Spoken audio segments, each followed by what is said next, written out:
புழல் ஏரிக்கான நீர்வரத்து அதிகரித்த நிலையில் தற்போது 500 கனஅடி நீர் திறக்கப்பட்டுள்ளதாக தெரிவிக்கப்பட்டிருக்கிறது. அண்மை செய்தியை பார்த்து வருகிறோம். புழல் ஏரியிலிருந்து வினாடிக்கு 500 கனஅடி வீதம் உபரி நீர் திறக்கப்பட்டு வருகிறது. கூடுதல் தகவல்களோடு இணைகிறார் செய்தியாளர் ஸ்ரீதர்.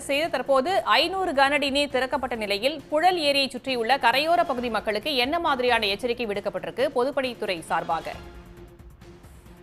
சுமித்ரா, சென்னைக்கு குடிநீர் வழங்கும் ஏரிகளில் புழல் ஏரி முக்கிய பங்கு வகிக்கிறது. 3300 மில்லியன் கனஅடி கொள்ளளவு கொண்ட இந்த புழல் ஏரியில் இன்று காலை 8 மணி நிலவரப்படி 2956 மில்லியன் கனஅடி தண்ணீரானது நிரம்பி இருக்கிறது.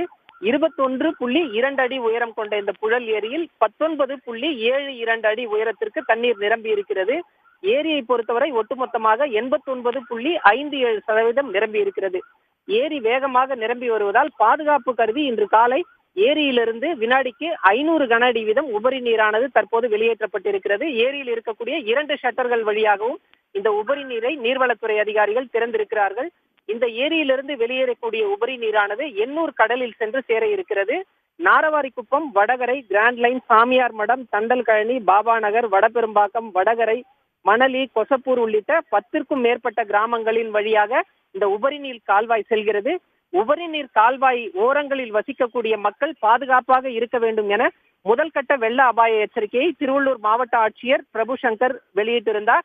இதனைத் தொடர்ந்து பொதுமக்கள் யாரும் இந்த உபரி நீர் கால்வாய் ஓரங்களில் நின்று வேடிக்கை பார்ப்பதோ, செல்ஃபி எடுப்பதோ, கால்வாயில் இறங்கி குளிப்பது, துணி துவைப்பது போன்ற எந்த செயல்களில் ஈடுபட வேண்டாம் என்ற ஒரு எச்சரிக்கையும் மாவட்ட ஆட்சியர் வெளியிட்டுள்ளார். சுமித்ரா, தகவல்களுக்கு நன்றி ஸ்ரீதர்.